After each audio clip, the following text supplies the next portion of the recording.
मैं निशांत तिवारी आप सबके बीच एक बार फिर से उपस्थित हूँ और आज मैं आपके बीच एक ऐसा टॉपिक लेकर आया हूँ जो आपके यूपीएससी के सिलेबस में मेंशन है और काफ़ी विवादों में रहता है।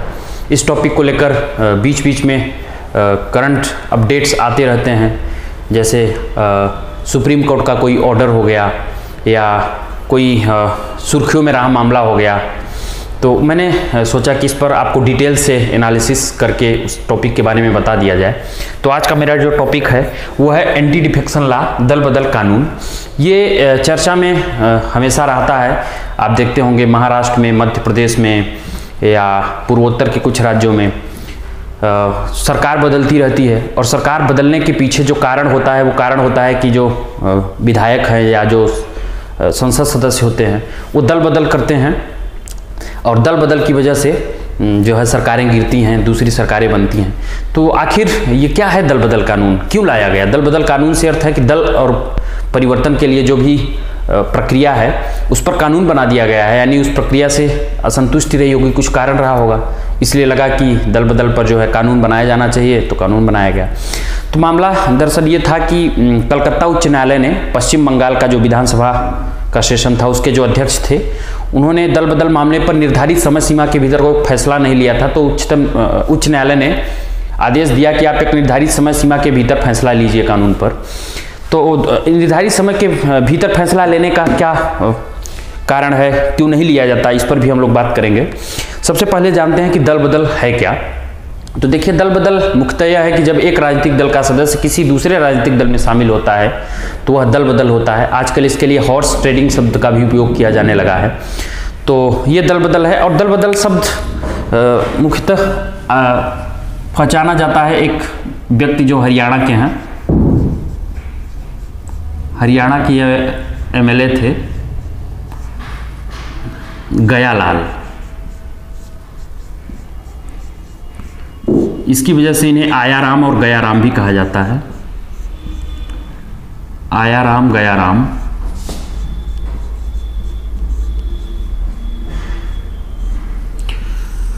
तो इन्होंने 9 घंटे, महज 9 घंटे के अंदर अपनी पार्टी बदल के फिर वापस उसी पार्टी में शामिल हो गए। इसके बाद फिर 24 घंटे के अंदर दोबारा पार्टी बदली।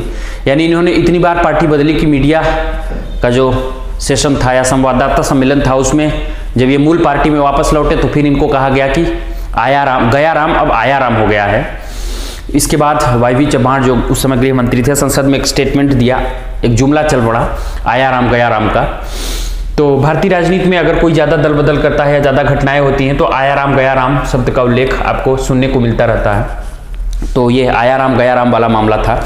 इसके बाद आपको ये जानना है कि भारत में दल बदल कानून जो आया उसका क्रमिक विकास कैसे हुआ। भाई अचानक रातों रात तो कानून की जरूरत पड़ी नहीं होगी या रातों रात कानून कोई बनता नहीं है, कोई एक कारण रहा होगा इतने बड़े कानून के बनने के पीछे, संविधान में संशोधन के पीछे। तो दल बदल कानून का क्रमिक विकास।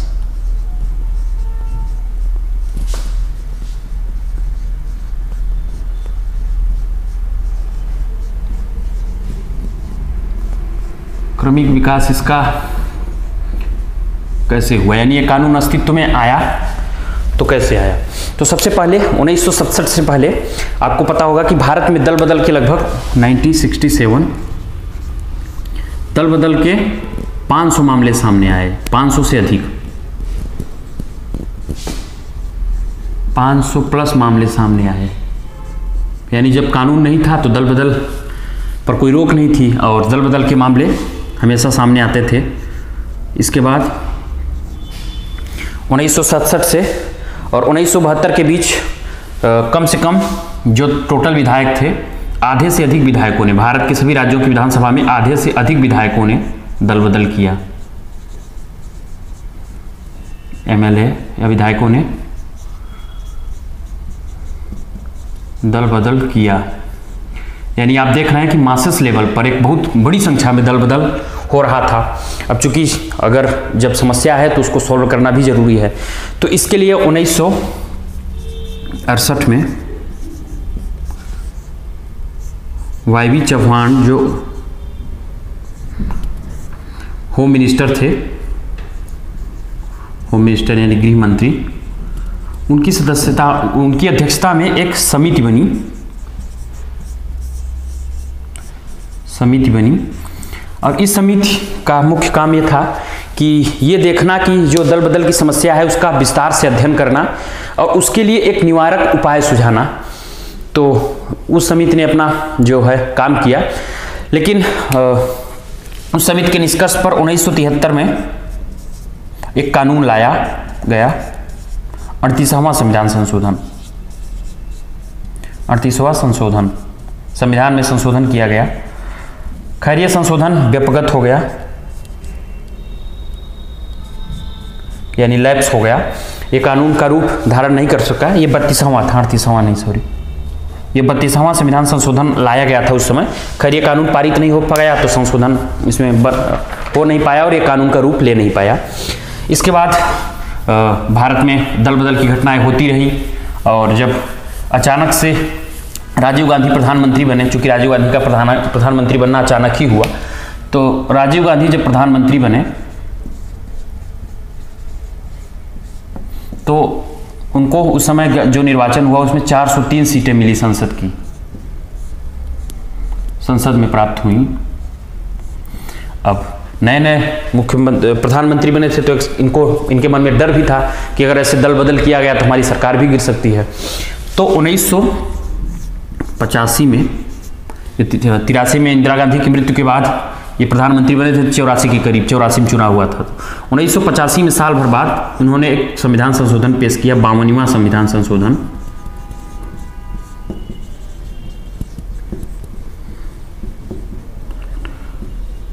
जिससे एंटी डिफेक्शन लॉ यानी दल बदल कानून अस्तित्व में आया। एंटी डिफेक्शन लॉ कानून अस्तित्व में आया, दल बदल कानून। और दल बदल जब कानून भारत में बन गया तो भारत में एक परिभाषा बन गई कि किस प्रावधान के तहत अगर कोई व्यक्ति दल बदल करता है तो उसकी सदस्यता सदस्यता रद्द हो जाएगी, यानी वो सदस्य बनने के अयोग्य हो जाएगा। तो दल बदल पर कुछ विराम लगा, लेकिन समस्याएं बहुत ज़्यादा सॉल्व नहीं हुई। इसकी वजह से मामला बार बार चर्चा में रहता है, बहुत सारी कमियां हैं। तो इससे पहले हम जानेंगे कि ये जो 52वां संविधान संशोधन है इसको आपको याद करना है। प्रीलिम्स और मेंस में इस पर काफ़ी सवाल भी बनते हैं, हम अंत में आपको बताएंगे भी। तो ये जो कानून है उस दल बदल कानून के प्रावधान क्या है या इसकी जरूरत क्यों पड़ी, कानून की आवश्यकता क्यों पड़ी। भाई किसी भी कानून की आवश्यकता तो होती ही है, तो इसकी आवश्यकता क्यों हुई इसके बारे में आपको जानना जरूरी है। तो सबसे पहले तो ये हुआ कि राजनीतिक दल और उसकी नीतियों की प्रति सदस्यों की निष्ठा सुनिश्चित करना।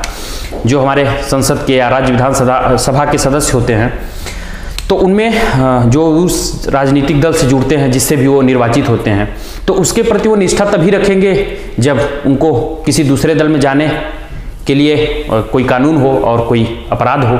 नहीं तो वो किसी भी दल से जीतेंगे और किसी दूसरे दल में अगले दिन कोई लाभ मिलेगा तो शामिल हो जाएंगे। तो यानी जो राजनीतिक दल हैं उनके प्रति उनकी निष्ठा नहीं होगी तो उसके लिए वो काम नहीं कर पाएंगे। फिर लोगों की इच्छा का सम्मान करने के लिए, यानी लोगों की इच्छा का सम्मान कैसे होगा, इच्छा का सम्मान। देखिए लोगों की इच्छा के सम्मान के लिए अब किसी व्यक्ति ने मान लीजिए कांग्रेस या भाजपा या किसी अन्य पार्टी के टिकट पर चुनाव लड़े सदस्य को जिता दिया, सांसद बना दिया, विधायक बना दिया, और वो व्यक्ति अगर दल बदल करता है या वो किसी दूसरे दल में शामिल होता है तो लोगों ने तो उसकी पार्टी को वोट दिया था कि हम इस पार्टी को वोट दे रहे हैं या इस पार्टी के सदस्य को वोट दे रहे हैं, वो दूसरे पार्टी में शामिल हो गया तो लोगों की जो इच्छा है वो इसको विरुद्ध काम किया तो लोगों की इच्छा का सम्मान तो हुआ नहीं। तो इसलिए लोगों की इच्छा के सम्मान के लिए इस कानून की जरूरत पड़ी। और फिर एक दल दूसरे दल में विलय भी करते हैं, छोटे दल होते हैं, उनको लगता है कि इसके साथ आने में हमको ज़्यादा फायदा है और हमारी जो विचारधारा है इससे मिलती जुलती है, तो साथ आएंगे तो ज़्यादा अच्छे तरीके से सरकार चला पाएंगे। तो दलों के विलय के माध्यम से दलों में लोकतांत्रिक पुनर्गठन की सुविधा हो, उसके लिए भी इस कानून की जरूरत पड़ी।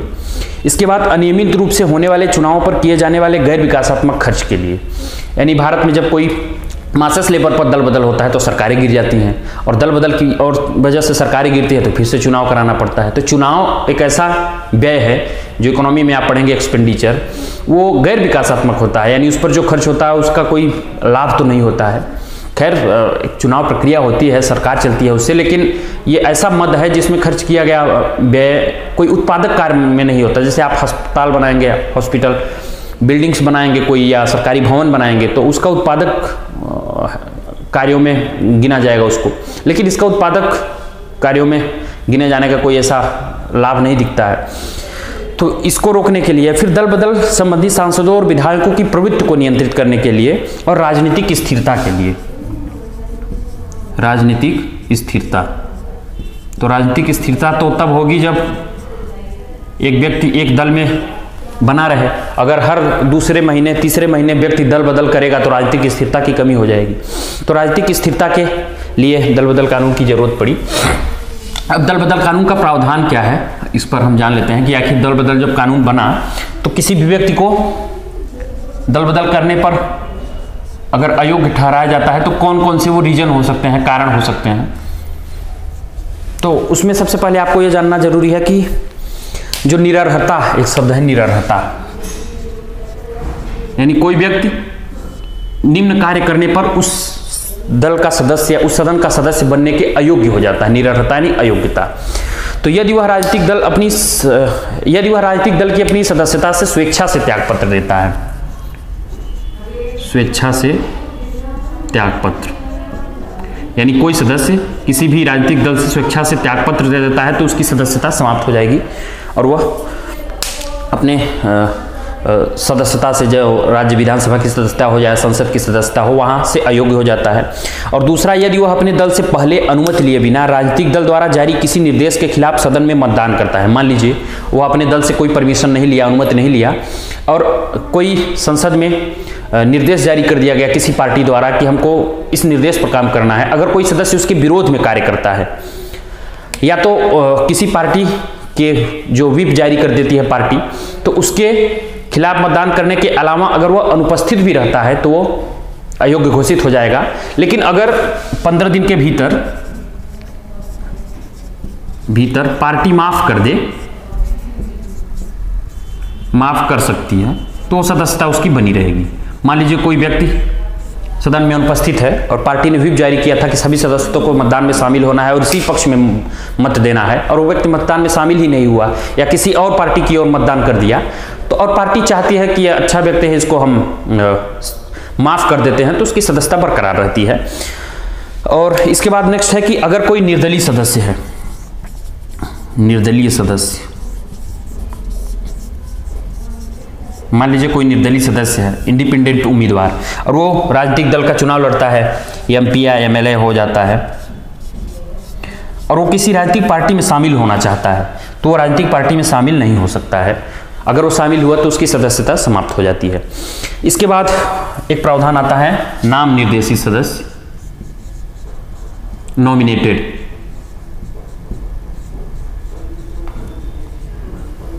6 माह के अंदर ये कोई सदस्यता ग्रहण कर सकता है किसी भी पार्टी की। 6 माह के बाद वो अयोग्य हो जाएगा सदस्यता के लिए।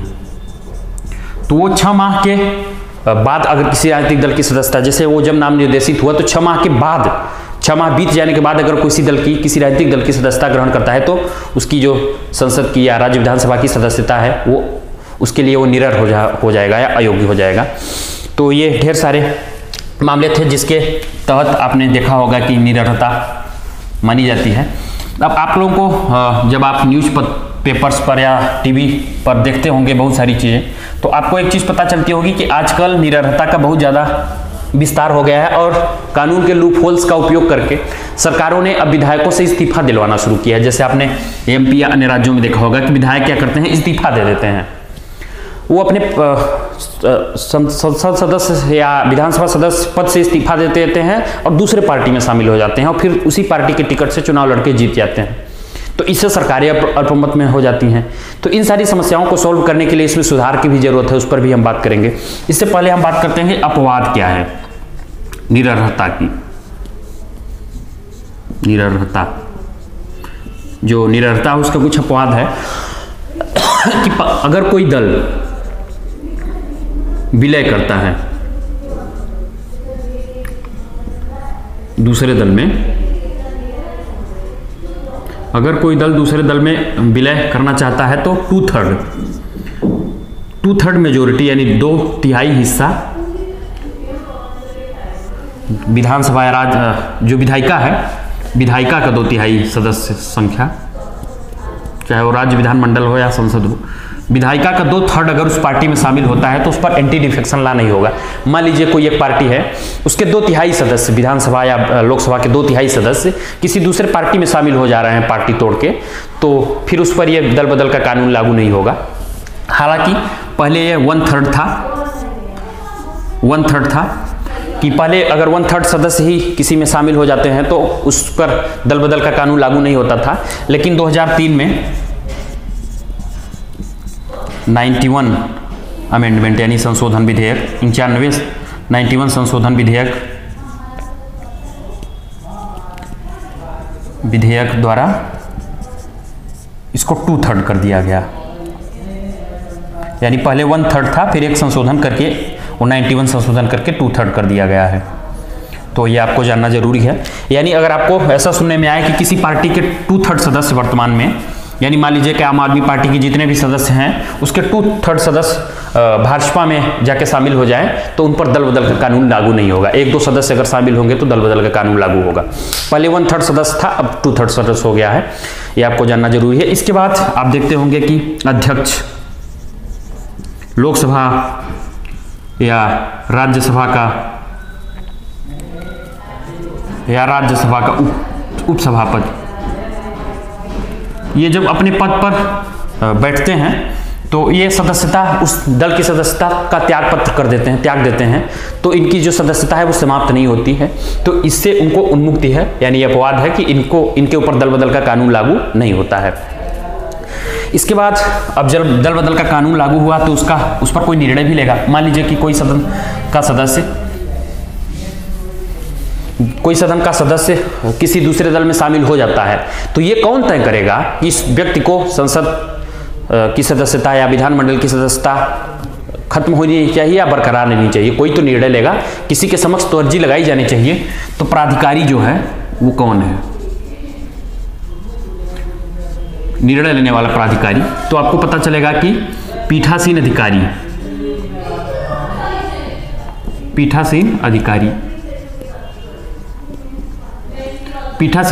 यानी अध्यक्ष, वो चाहे वो लोकसभा का अध्यक्ष हो चाहे वो राज्यसभा का अध्यक्ष हो। तो पीठासीन अधिकारी हो, चाहे लोकसभा का, राज्यसभा का या विधानसभा का या विधान परिषद का हो, वो पीठासीन अधिकारी जो होगा इस पर निर्णय लेता है। और वो 10वीं अनुसूची जो दल बदल के लिए जोड़ी गई, ये मैं आपको बताना भूल गया, 10वीं अनुसूची जो कानून बना 52वां संविधान संशोधन विधेयक 1985 में, उसमें भारतीय संविधान में एक 10वीं अनुसूची जोड़ी गई। तो इस 10वीं अनुसूची में सभी प्रावधान किए गए हैं दल बदल से संबंधित। तो पहले भारतीय मूल संविधान में 8 अनुसूचियां थी, बाद में 9वीं अनुसूची जोड़ी गई जो न्यायिक समीक्षा के लिए थी, जुडिशियल रिव्यू के लिए, और 10वीं अनुसूची जोड़ी गई जो वो दल बदल कानून के लिए है। तो आपके प्रीलिम्स में ये प्रश्न पूछ सकता है कि दल बदल कानून जो है किस अनुसूची का भाग है। तो 10वीं अनुसूची पर कोई भी दल बदल से संबंधित कानून है तो कानून को किस तरीके से कानून लागू होगा या कोई भी नियम कैसे बनेगा, उस पर नियम निर्माण की शक्ति जो है वो भी नियम निर्माण शक्ति, यह भी पीठासीन अधिकारी को दी गई है। अब डाटा आप जान लीजिए, डाटा बैंक भी आपको जानना जरूरी है। आखिर इस पर डाटा क्या कहता है? डाटा बैंक जो डाटा है वो ADR association of democratic reforms, ये एक ऑर्गेनाइजेशन है जो राजनीतिक प्रणालियों में शुचिता या पारदर्शिता के लिए बराबर काम करता है। तो इसका कहना है कि 2016 से 2020 के दौरान, 2016 से 2020 के दौरान कितने, लगभग 12 लोकसभा सांसदों ने, शांत रहिए बाहर, 12 लोकसभा सांसदों ने अपने दल बदल को अंजाम दिया, नहीं दल बदल परिवर्तन किया, और वो दोबारा चुनाव लड़ने के लिए, उन्होंने दोबारा चुनाव लड़ने के लिए दल बदल किया। दोबारा चुनाव लड़ने के लिए उन्होंने दल बदल कानून का उल्लंघन किया। कानून का उल्लंघन दरअसल उसने क्या किया, उन्होंने दोबारा चुनाव लड़ने के लिए एक दल से दूसरे दल में शामिल हुए, तो उस पर कानून नहीं लागू होगा। लेकिन समस्याएं तो आ रही हैं, लोग दल बदल तेजी से कर रहे हैं। इसके बाद 45% इसी का डाटा है, 45% एमएलए ने, जितने भी राज्य के एमएलए होते हैं उसमें 45% ने दल बदल किया। अब ये चिंता का विषय है कि अगर आधे से थोड़े ही कम सांसद या विधायक, आधे से कम विधायक जो है वो दल बदल कर रहे हैं, तो इस दल बदल पर जो कानून बनाया गया है वो कानून क्या प्रभावशील है या नहीं है, उसकी समीक्षा होनी चाहिए। तो इस पर बहुत सारे विवाद होते रहते हैं। तो और उसमें जो 433 विधायक जो हैं, 433 एमएलए ने दल बदल किया और 52% जो हैं वो विजयी हुए, यानी वो जीत भी रहे हैं चुनाव में। दल बदल करने वाले जो सांसद हैं वो विजयी भी हो रहे हैं। तो आप देख रहे हैं कि किस तरीके से दल बदल पर ये जो डाटा है, आपको अपने यूपीएससी के प्रीलिम मेंस के लिए आपको याद रखना भी जरूरी है, आप उसका वहाँ उपयोग कर सकते हैं। इसके बाद दल बदल से संबंधित ढेर सारे मुद्दे हैं, जिसमें ये जानना जरूरी है कि दल बदल कानून की वजह से क्या समस्याएं आती हैं, मुद्दे क्या इससे क्रिएट होते हैं। तो पहला तो यह विधायकों और सांसदों की बोलने की आज़ादी और अभिव्यक्ति की स्वतंत्रता पर खतरा उत्पन्न कर सकता है। तो कैसे खतरा उत्पन्न करता है, तो आपको ये जानना जरूरी है कि अगर एक व्यक्ति किसी एक पार्टी का सांसद है और दूसरे पार्टी की कोई नीतियां उसे अच्छी लगती हैं या दूसरे पार्टी के किसी कार्यों का वो प्रशंसा करना चाहता है, तो वो नहीं कर सकता है, उस पर दल बदल कानून लग जाएगा, यानी उसकी अभिव्यक्ति की स्वतंत्रता जो है वो प्रभावित होती है। इसके बाद इससे निर्वाचित प्रतिनिधियों की जवाबदेही कम होती है। एक व्यक्ति एक क्षेत्र से निर्वाचित होकर सांसद बना है, विधायक बना है, वो उस क्षेत्र की जनता की आवाज़ है, उस क्षेत्र की जनता का प्रतिनिधि करता है, लेकिन वो पार्टी का एक नुमाइंदा रह जाता है, वो उस पार्टी को ही रिप्रेजेंट करता है, जनता की आवाज़ बन नहीं पाता है। तो इससे जो जवाबदेही होती है जनप्रतिनिधि की वो कम होती है। फिर इससे प्रतिनिधात्मक सरकार को यह कमजोर करता है, यानी रिप्रेजेंटेटिव गवर्नमेंट है उसको कमजोर करता है। ये दल तंत्र को बढ़ावा देता है, यानी जो सांसद या विधायक होते हैं दल के होते हैं और वो दल को सपोर्ट करते हैं, जनता का वास्तविक प्रतिनिधि नहीं कर पाते हैं, तो प्रतिनिधात्मक सरकार या रिप्रेजेंटेटिव गवर्नमेंट को नुकसान पहुंचता है इससे। और अन्य देशों में आप देखेंगे जैसे ब्रिटेन, यूके जिसे बोलते हैं, यूके, यूएसए, कनाडा, ऑस्ट्रेलिया, इन जैसे देशों में दल बदल नहीं है, दल बदल का कोई कानून नहीं है, दल बदल पर रोक नहीं है। इन राज्यों में दल बदल पर कोई रोक नहीं है। तो भारत जैसे देशों में दल बदल पर अगर बहुत ज़्यादा रोक होती है तो इससे यही समस्या आती है। इस पर यूपीएससी ने मेंस में प्रश्न भी पूछा था, हम आपको बताएंगे थोड़ी देर से। तो आपको दल बदल पर ये बेसिक जानकारी मैंने दिया। अब इसमें आपको ये जानना जरूरी है कि वर्तमान जो कानून है उसमें समस्याएं क्या है। समस्याएं, वर्तमान कानून जो है उसमें कुछ न कुछ समस्याएं आ रही होंगी। तो समस्या यह है पहला कि राजनीतिक दलों की कोई जवाबदेही नहीं होती है इस पे, राजनीतिक दलों की कोई जवाबदेही नहीं, राजनीतिक दलों की कोई जवाबदेही नहीं।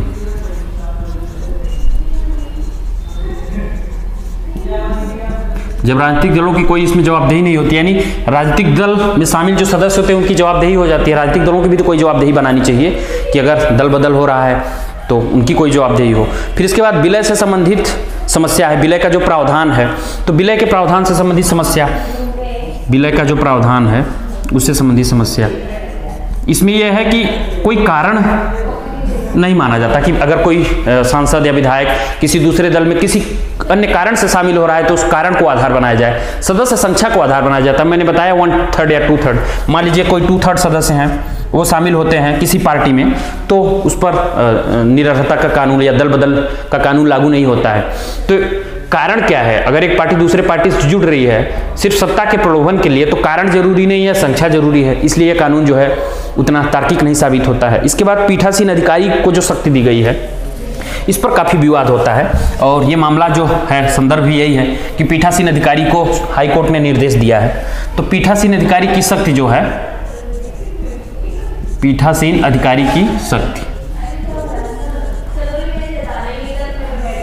पीठासीन अधिकारी को जो शक्ति दी गई है उसके पीछे रीजन यह है कि पीठासीन अधिकारी जो है वो निर्णय लेता है और उसको कोई समय सीमा नहीं दी गई है, तो वो निश्चित समय सीमा में निर्णय नहीं ले पाता है, जिसकी वजह से विलंब होता है। यानी अगर कोई दल का व्यक्ति है किसी तीसरे दल में शामिल हुआ और उसकी निरर्हता के लिए कोई पिटीशन या कोई अर्जी या कोई प्रक्रिया जो है पीठासीन अधिकारी के समक्ष गई और उस पर वो निर्णय ही नहीं ले रहा है 2 साल तक, तो ये विलंब हुआ ना। त्वरित निर्णय कहते हैं कि अन्याय कहाँ होता है? अगर न्याय में देरी हो तो वहाँ न्याय होता है। तो त्वरित निर्णय जब नहीं लिया जाता है तो पीठासीन अधिकारी के सामने ये समस्या आ जाती है।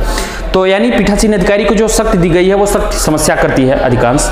फिर यह अस्थिरता रोकने में सक्षम है, तो अस्थिरता रोकने में ये सक्षम हो जाता है।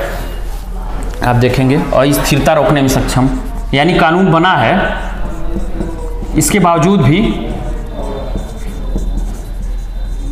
जो है दल बदल रुक नहीं रहा है, यानी अस्थिरता रोकने में भी ये कानून जो है सक्षम नहीं है। इसके बाद दल से निकाले जाने पर निरर्हता का नियम लागू नहीं होता। मान लीजिए कोई ऐसा व्यक्ति है जिसे किसी पार्टी ने किसी खुन्नस में या किसी अपनी समस्या की वजह से या उसकी किसी हरकत की वजह से दल से निष्कासित कर देते हैं लोग कि हम आपको अपने दल से निकाल देते हैं। इसके बाद वो सदन का सदस्य बना रहता है, उस पर निरर्हता का कानून या दल बदल कानून लागू नहीं होता, और चाहे वो दूसरे दल में शामिल हो उसके पास विकल्प भी खुला रहता है। तो ये समस्या है, इसको आइडेंटिफाई करने की जरूरत है। इसके बाद ये कानून विधायिका को कमजोर करता है और संसदीय लोकतंत्र को भी कमजोर करता है। विधायिका को कमजोर करता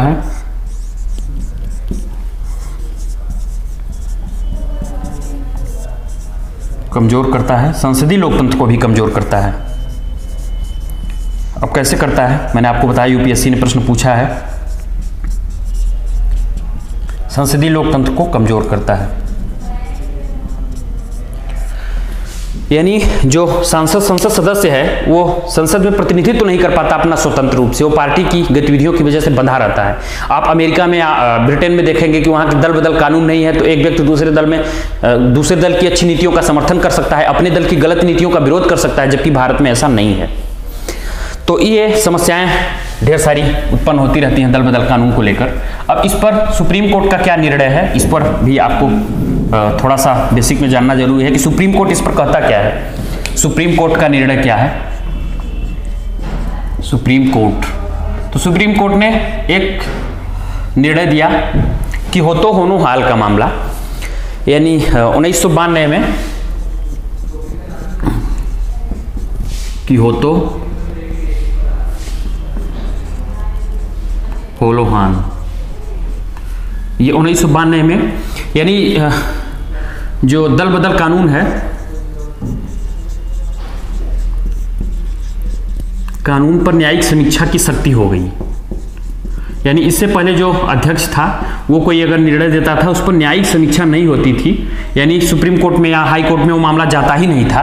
तो अब उस पर इस सुप्रीम कोर्ट का जो निर्णय था इस पर न्यायिक समीक्षा का प्रावधान लागू कर दिया गया और कह दिया गया कि पीठासीन अधिकारी के विरुद्ध कोई भी जो निर्णय है, अभी निर्णय किसका आता था? पीठासीन अधिकारी का, अध्यक्ष या लोकसभा का।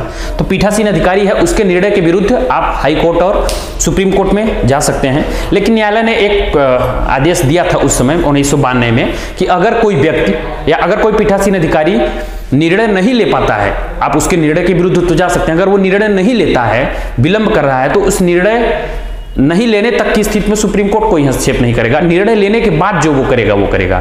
तो मामला यही शुरू हुआ कि जब वो निर्णय लेने में देरी कर रहा है तो वर्तमान में फिर सुप्रीम कोर्ट ने यह आदेश दिया कि अगर वो एक उचित समय सीमा में निर्णय नहीं लेता है तो उसके निर्णय न लेने के लिए सुप्रीम कोर्ट या हाई कोर्ट आप जा सकते हैं और हाई कोर्ट उसे आदेश जारी कर सकता है राज्य के विधानसभा सदस्यों को कि वो निर्णय क्यों नहीं ले रहे हैं या जल्द निर्णय क्यों नहीं ले रहे हैं, समय सीमा पर हस्तक्षेप कर सकता है।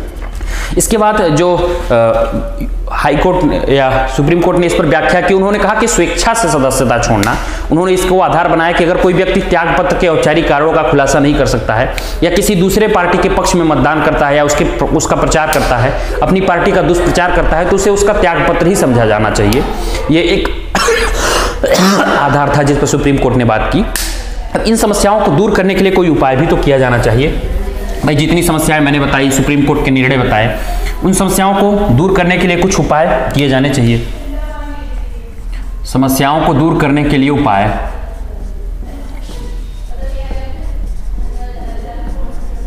करने का उपाय, समस्याएं हैं उसको दूर करने के लिए उपाय क्या किए जाने चाहिए। तो पहला तो दल बदल की परिभाषा को सीमित किया जा सकता है। तो परिभाषा में यह है कि अगर आप दूसरे दल की अच्छाई कर रहे हैं, उसकी नीतियों का समर्थन कर रहे हैं, सदन में स्वतंत्र रूप से अभिव्यक्ति कर रहे हैं, उस पर आपको दल बदल कानून लगाया जा सकता है, आपकी सदस्यता खत्म की जा सकती है। तो उसको सीमित किया गया, उसका जो परिभाषा है उसका विस्तार करना। इसके बाद दलों का आंतरिक लोकतंत्र, भाई जो दल हैं उसमें आंतरिक लोकतंत्र भी होना चाहिए। वहां अगर आंतरिक लोकतंत्र नहीं है तो दल बदल कानून तो होगा ही। आप अपना जो मत है वो व्यक्त ही नहीं कर पाए हैं संगठन के प्रति, तो आप दूसरे पार्टी में जाते हैं, तो दलों में आंतरिक लोकतंत्र आएगा तो दल बदल कानून पर कुछ रोक लगेगी। इसके बाद आचार समिति की भागीदारी, एक आचार समिति बनाई जाए तो उसकी भी भागीदारी हो।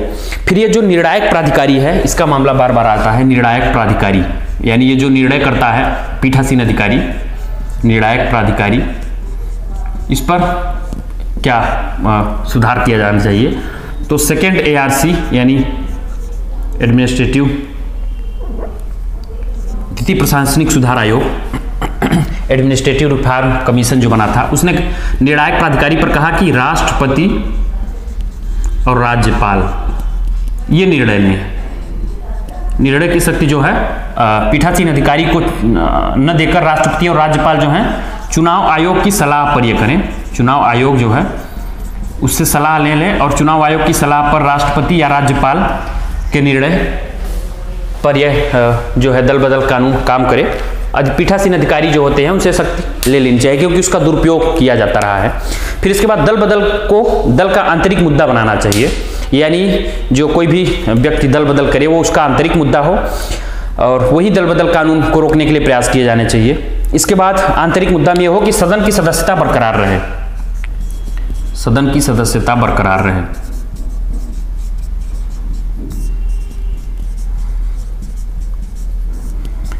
यानी अगर कोई व्यक्ति दल बदल करता है तो उस दल के आंतरिक स्थिति जो है या आंतरिक कोई समिति बनाई जाए वही निर्णय ले। सदन की सदस्यता समाप्त होने से बार बार चुनाव कराए जाते हैं और इससे बजट जो है राज्य का वो गड़बड़ होता है, अनावश्यक कार्यों में बजट उपयोग होता है, तो उसकी सदस्यता बरकरार रहनी चाहिए। और फिर अधिक स्पष्टता लाना, अधिक स्पष्टता लाना,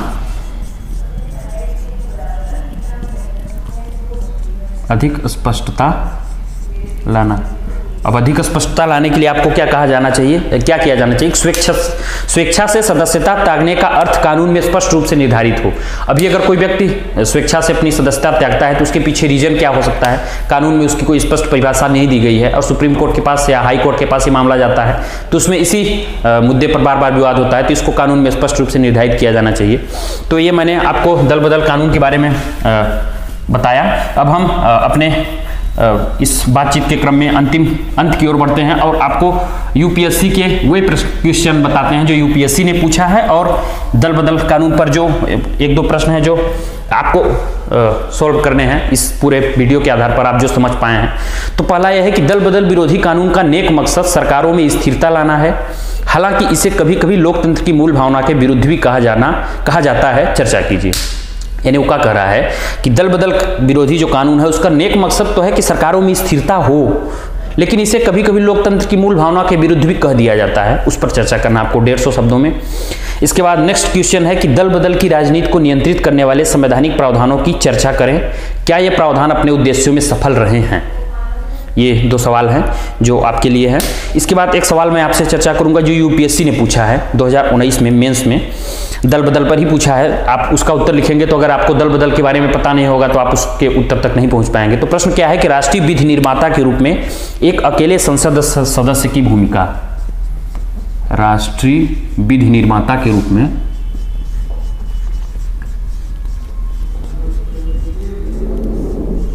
राष्ट्रीय विधि निर्माता के रूप में एक अकेले संसद सदस्य की भूमिका, एक अकेले संसद सदस्य की भूमिका।